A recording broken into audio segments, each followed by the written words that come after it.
wawan to wan jabuk me ko bakti dinongol mek kona to malagam lag ekkarangan rali ne ko bayira a kodo ron tejna dair kadde men ko rek kaman lawan hobu en chejegin men ko miniye nanam rongol mejijo nam ko ko baagi mailo hobe iman tujanam tujan e wala chejegin hobe ay no diye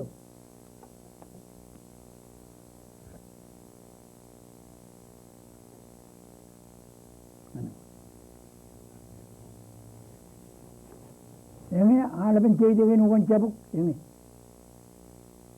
innem ena drurungan anarmi rotto to kamane kiyekilane etyawa nigin gani emane ko jab hurro akto man ta odin nem ko bai minu ko yarba kargo ko